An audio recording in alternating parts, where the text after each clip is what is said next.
As a child, we all long for a hero. As a society as a whole, we search for that leader that can be our hero. But as we mature and as we grow, it dawned on us that the hero is inside every one of us. And in the world's social media, we all start at zero. And slowly we search deep within ourselves to find who we are.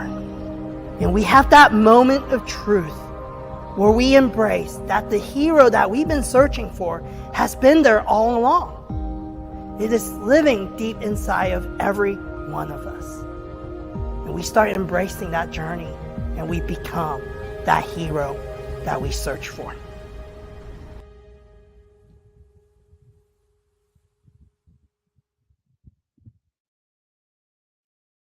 Good morning, everybody, and welcome to episode 110 of Zero to Hero, presented by J29 Creative Group. Got another awesome guest coming at you today. This is somebody that can really take, the assets that you've accrued over your life and put them to work for you to create more assets. His name is Craig Novorr, and he is the president and CIO of Paragon. Paragon Capital Management. So let's go ahead and bring him in. Craig, how are you this morning?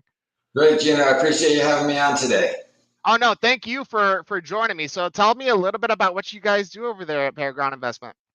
Yeah, I appreciate that. So Paragon, we're going in our 26th year. We work with individual investment clients throughout the country, and we also do some sub-advising for other investment advisors.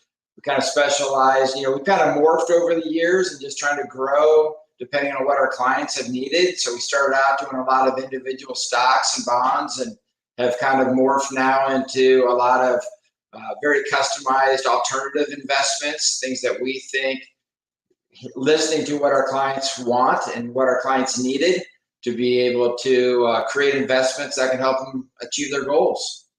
Yeah, no, that's awesome. And obviously, anybody that follows kind of, I guess, the stock market specifically, right, or investment kind of specifically over 30 years, we've never really seen that dip. We're always going up over 30 years. But obviously, recently, it's been a little volatile. So it sounds like you guys are getting creative. What are some of the ways that you guys are getting creative to, make sure that we're staying in the green even throughout these volatile times? Yeah, no, that's a great question. And, I've had some great experiences in my life. Early on in my 20s, I was asked to start a technology mutual fund, which is every 20-something-year-old's dream. To one, get to manage a mutual fund, and two, get to do a technology fund. Yeah. But we got the green light to go live May 1st of 2000. And the tech bubble burst March 1st of 2000. So we were right at the beginning of the biggest technology explosion on the downside ever. And so those experiences have really helped me to keep a level head about the markets, never get too excited about the upside and are too worried about the downside, and to really look at the bigger picture of how do we keep our clients calm. And most people's wealth is built not from making the right decisions, but keeping them from making the wrong decisions, from selling at the wrong time or panicking or getting too excited about something that they read about in the paper or heard about online, and try to keep them level-headed that slow and steady wins the race. And so you're much better off to have a whole bunch of singles than to swing for a home run and strike out a lot. And so what we're trying to do is try to teach people, some good discipline, but to do it in a different way. When I started in the industry back in the 1990s, there were somewhere between 8,000 to 10,000 publicly traded stocks that you could invest in. What most people don't know, and they're shocked when I ask them this question, today there's around 4,500 publicly traded companies. So we have a lot less stocks to choose from, but because there's zero trading costs, there's a lot more people investing in the markets. And so that's what's causing this upward trend in the markets, is there's more buyers than sellers. And so the valuations are more expensive. The stock market seems to go up regardless of the news. And the only thing the market really seems to react to are interest rates and inflation. The rest of it just kind of blows off and continues to go higher. So we've shifted a lot of our clients' money into private investments because those tend to be valued on the actual value of the investment, making it a little bit more stable, a little less risky than being in the public markets are. That's great information. I think, for anybody that's listening to kind of get some insight from somebody that's in the trenches every day looking at this stuff for sure. So what do you think is going to take that, create that swing back to more of a stable market? Is it more companies going public, or is it maybe some people getting out of the public trading, or where do you think that shift comes from? Well, I don't think we're going to see more companies going public. I don't think that's really what we end up seeing. What's happened the last decade or so, we had such low interest rates that we have very little organic growth. So companies in every industry grow by acquisition. So they're able to borrow money very, very cheap and buy their competition. And especially here in Kansas City, that's all we've seen. We've seen all of our world headquarters disappear. We saw Cerner recently get bought by Oracle, and now we're watching all those employees leave our market. We watched Sprint get gobbled up by T-Mobile. We've seen all these companies throughout our city get taken over because it's cheaper to buy growth than it is to invest in training young people to go out and sell. And we're seeing that across the industry, especially in my industry, financial services. The organic growth rate out there is like 2%.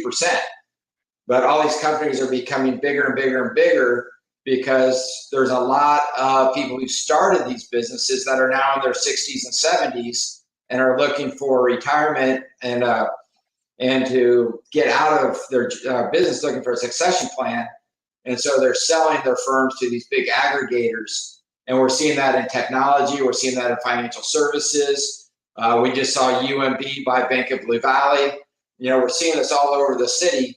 And every time you do that, that takes another publicly traded company off the block, and it's creating bigger and bigger companies. We've seen multiple companies in technology now worth over $3 trillion. So these companies are just getting bigger, bigger, bigger, bigger, which is what's reducing the volatility in the markets because everybody owns the Magnificent Seven, or everybody owns Apple, everybody owns Amazon, everybody owns these big companies. And they don't want to sell them. And so that really takes a lot of that volatility out of it. Yeah, absolutely. No, that's, again, fantastic insight. So I'm going to ask you to put Paragon aside here for just a second, Craig, and then a couple sentences. Give me the elevator pitch about who you really are, kind of outside of what you're doing day to day at the office. I've tried to live my life focused around giving back and my kids. I've got 4 kids that have been the center point of my life. I've coached. I was a Cub Scout den leader. I've been a basketball coach. I've helped coach baseball, softball, just about anything. I've got a couple boys, a couple girls. So we've done, the basketball, baseball, soccer, gymnastics, dance. I've done pretty much the gamut there. I've been a member of the Overland Park Rotary Club for over 16 years. I was past president twice with them. Been involved with a lot of different boards, from Camps for Kids, Red Hot Nights with Children's Mercy Hospital, Make-A-Wish, some religious organizations, some different things like that.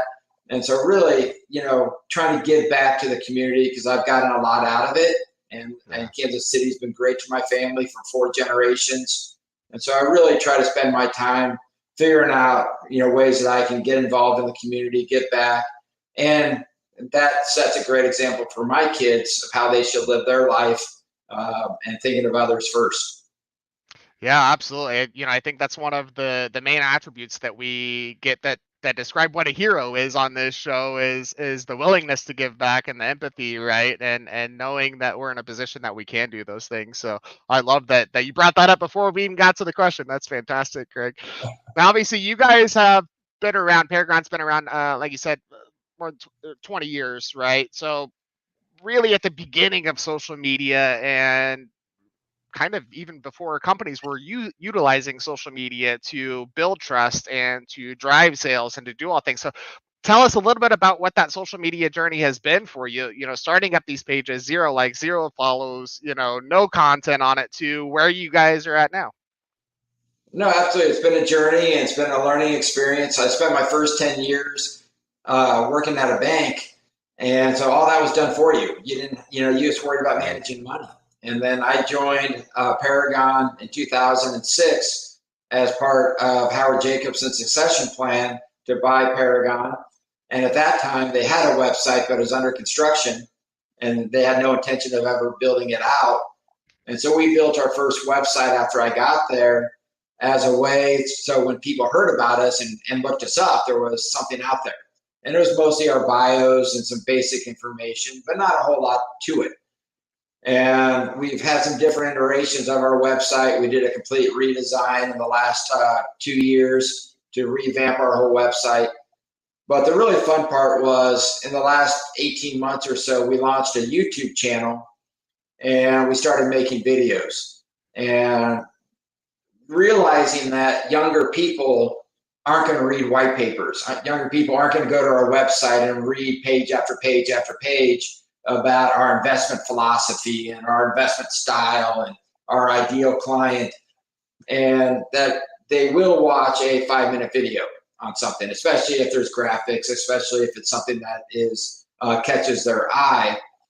And so we set up a recording studio in our offices. We took one of our conference rooms, converted it into a recording studio.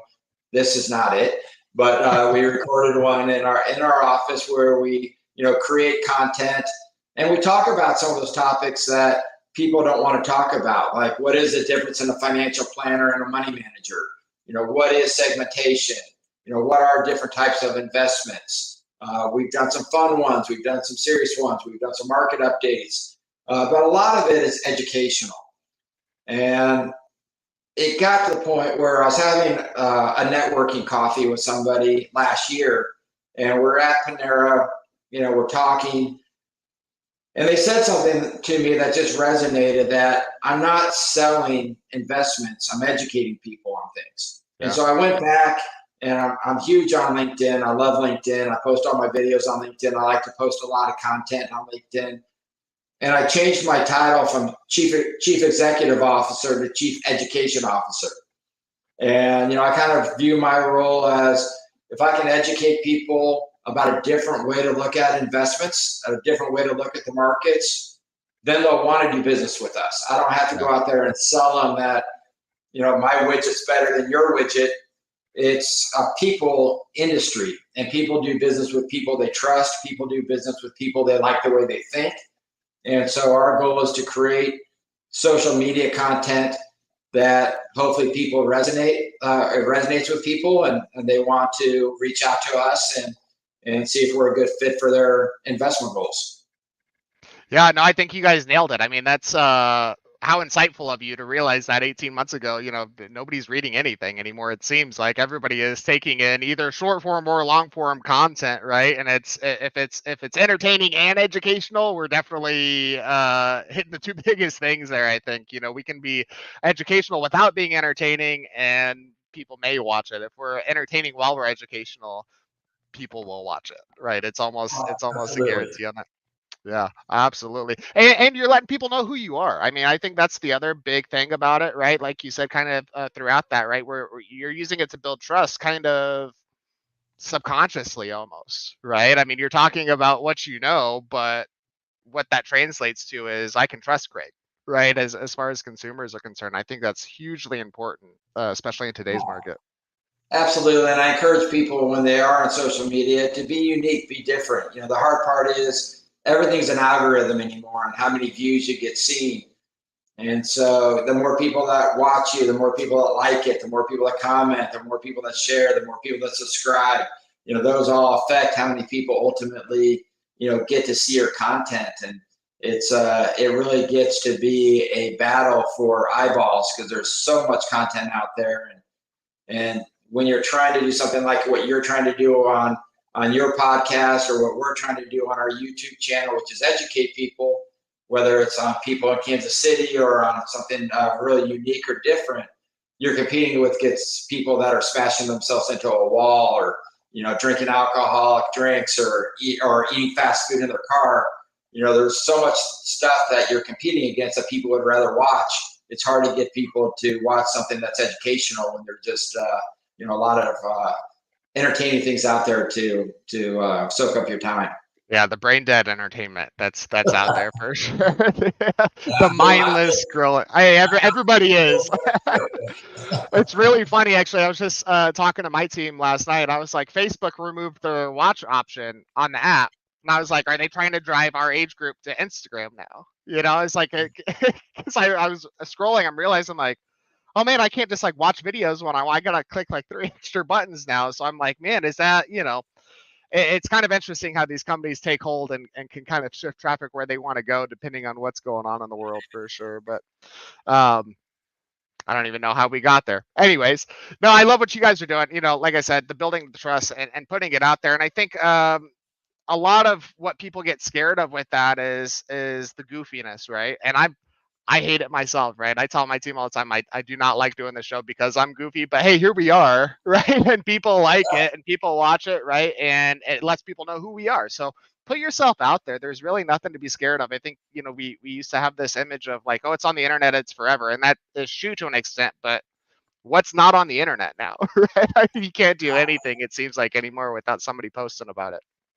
No, absolutely. And it's a great way for you to be able to show your personality. It's a great way for Yeah. you to be able to differentiate yourself from your competitors or from other people and really show who you are.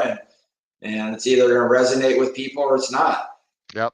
Absolutely. You'll get the people that are interested in who you are, right? And the people that aren't. Do you want them as a client anyways? Kind of, I think is the bottom line. Is it going to work out? I think it's great. Sometimes I look at how many views we have or how many things, and I'm like, that's not great. That wasn't one of my better ones. And then I travel, I travel all over the country visiting clients and prospects, and I'll be in Florida or Texas or somewhere like that, and somebody will come up to me and say, "Hey, I watch your videos, and I really like them." And so when you get out of your shell, out of your office, out and about, and talking to people, it's really rewarding when people do come up and say they find value in what you're doing.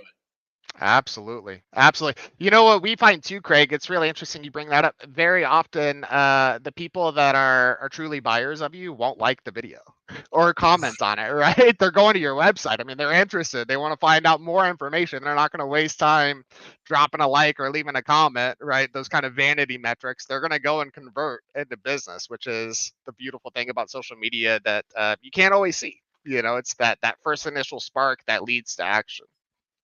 Well, I'm sure you found the same thing that I did. That I never used to like and comment and things on a lot of social media stuff either, until I started doing it and realizing how important it is. And now I find myself liking, anybody that I know that's doing something, trying to help them out by, getting them that like, putting a comment down there, something that will help their algorithm, help them get views and. And if more people would do that, it would really be helpful. So for all you looking at my social media content, hit that like, hit that subscribe button. Absolutely. Do it for your friends, right? And that's the main people that will like your stuff, and that should be, right? It's friends, it's family, right? They're trying to get that visibility out for you, and that's fantastic, right? Get it in front of somebody that's actually going to buy for you, right? Please like it, share it. Right? Definitely. Well, hey, let's move on to the next one here, Craig. Every superhero has a defining moment. What do you think yours is when it comes to not only your career but your life as well? It's I don't know if I've ever had just one real defining moment in life, but I've had a few of them.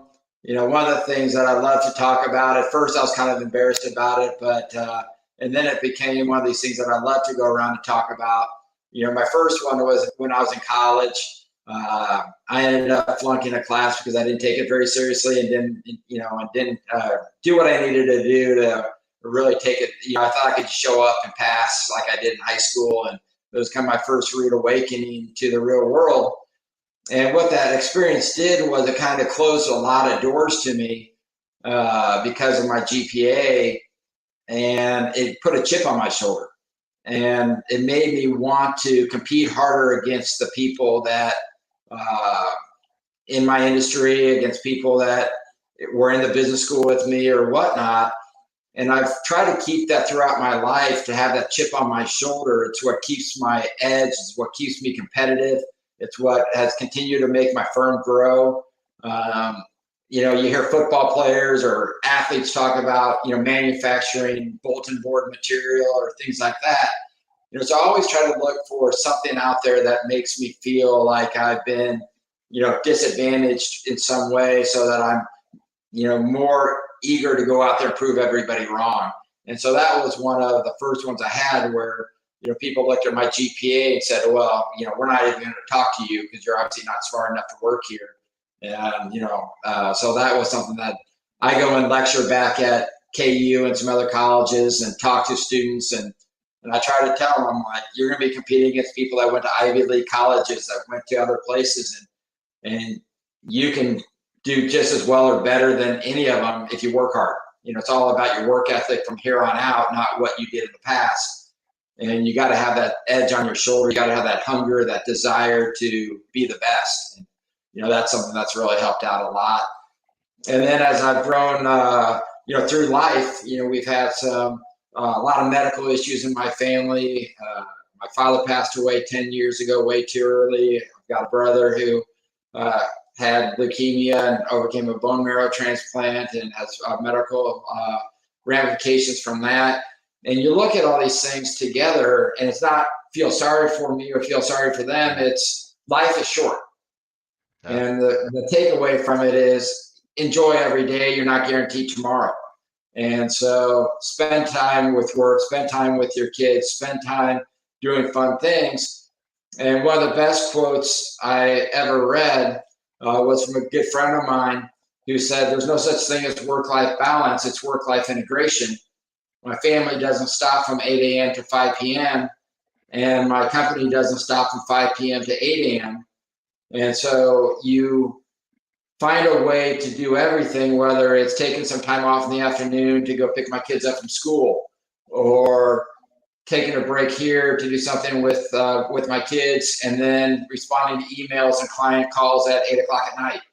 And so you find a way to get everything done, but you don't get so focused in a box that you're not, living and doing the things that you need to do. Because the people that say they'll wait till retirement comes and maybe, they're not in the position to do those, to travel or to do anything.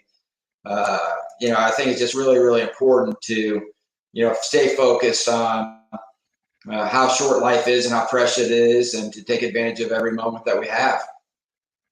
Man, I couldn't have said it better myself. On either side, honestly, I love that that drive comes from the failure, right? And that's a theme that we see very often on this show as well, right? Is that failure sparks something, right? And it's like, okay, here we go, right? That's what puts everything else on course. There's a great expression that somebody told me one time, and I tell it to my kids, I tell anybody to listen, but it's the phrase, you fail forward. Yep. There's no such thing as failure as long as you learn from it and grow from it. And so failure is sometimes the best lesson that you can learn, and unless you dwell on it, and then you're destined to repeat it. But failure can be a very strong motivation and a very good learning tool if you grow from it. Absolutely. Something I'm trying to ingrain in my daughter right now, who's ultra competitive. I mean, she wants to win at who's the first of the door, who puts on their shoes first. I mean, everything. I'm like, hey, look, when you lose, you learn, right? You don't learn that much from winning. I mean, winning is more, showing where your character is, I feel like, at that point, and how gracious you are with that win, and how you take that, right? But I don't think the lessons really come from winning too often. Not to say that they never can. I think we can learn from winning as well. But yeah, I mean, it's, if you never fail, you're missing out on so many opportunities and lessons that you could have learned, right? So get out there and take the chances, and definitely take the lumps, because you will learn from them. They'll definitely start something for sure. Man, yeah, good stuff, Craig. Good stuff. Now, villains have attributes the same as heroes, right? What do you think the attributes that really define more of what the hero side is versus that villain side? Well, when I think of a hero, I think of somebody that's selfless, somebody that puts others first. Yeah. And it doesn't have to be, something, incredible, but you hear about people that do these incredibly selfless acts. They put themselves in bodily harm, or they sacrifice. It could be everything from somebody that quits their job to take a lower paying job to have more time with their kids, or works 2 jobs to be able to provide for their kids and give them a better life. Those are heroes. It could also be the person that rushes, towards danger when everybody else is running away from it. Our first responders, our doctors, our medical professionals, people that hear a siren or hear a scream, and their first reaction is, how can I help? That's a different mindset. That's a different way to think than the average person who immediately wants to take cover or protect themselves. And that's not something you can, teach somebody. I think that's just either it's ingrained in you that you are that type of person that is running towards danger. But doesn't have to be everybody. There's a lot of ways to be a hero in this world.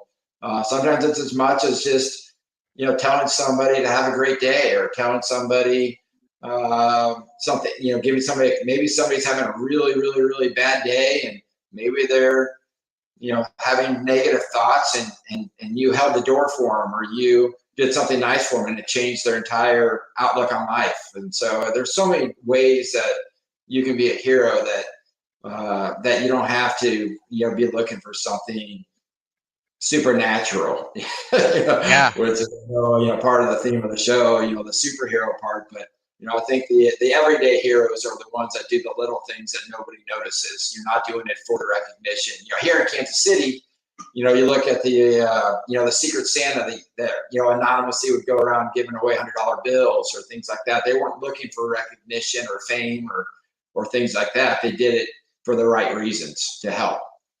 Yeah, absolutely. Absolutely. No, I think it all kind of roots back to what you said right at the beginning, right? Is that selflessness, and whether that is running into a burning building, or whether that's just smiling somebody, somebody, a stranger walking down the street, right? I mean, that's selfless in its own right. I'm gonna flash a smile for you, right? I don't know what's going on in your life, but I'm gonna smile at you to be nice. Hopefully it does something. I don't know, No, I love that. And the empathy, I think, is the other underlying kind of tone that we didn't really say the name of, but I think that's kind of what I was getting from you, is that selflessness, and then the empathy of thinking of other people as well. And I couldn't agree more, man.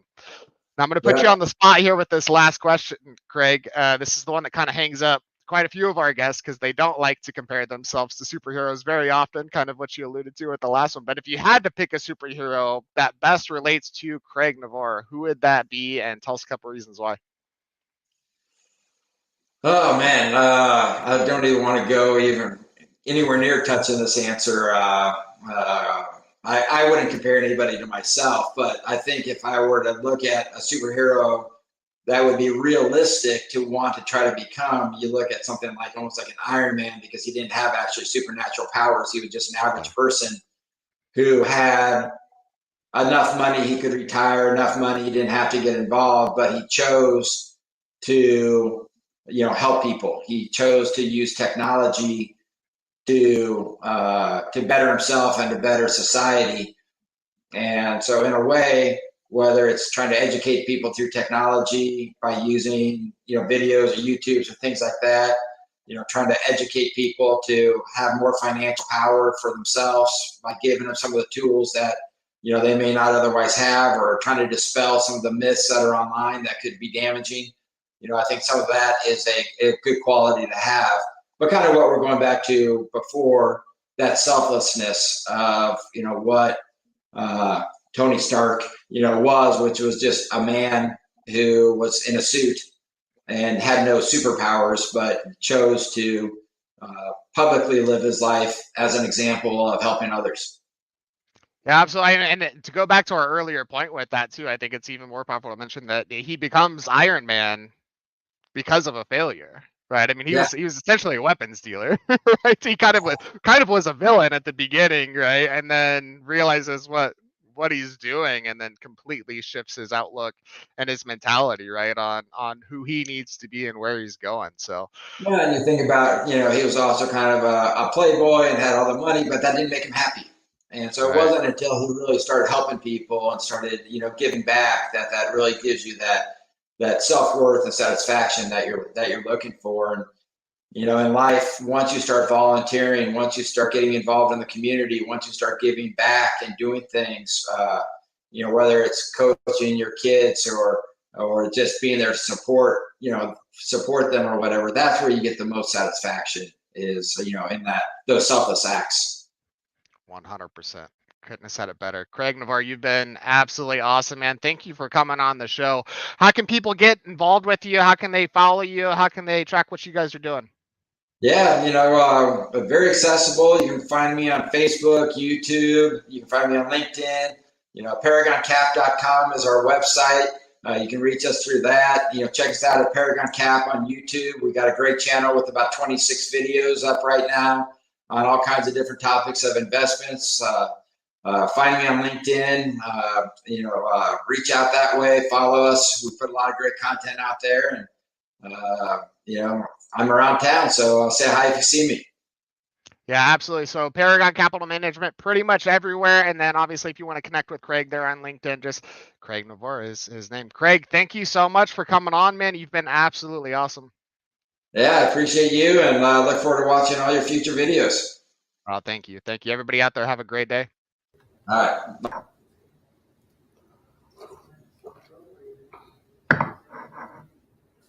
Hey, are we still live? Hey guys, we're still live.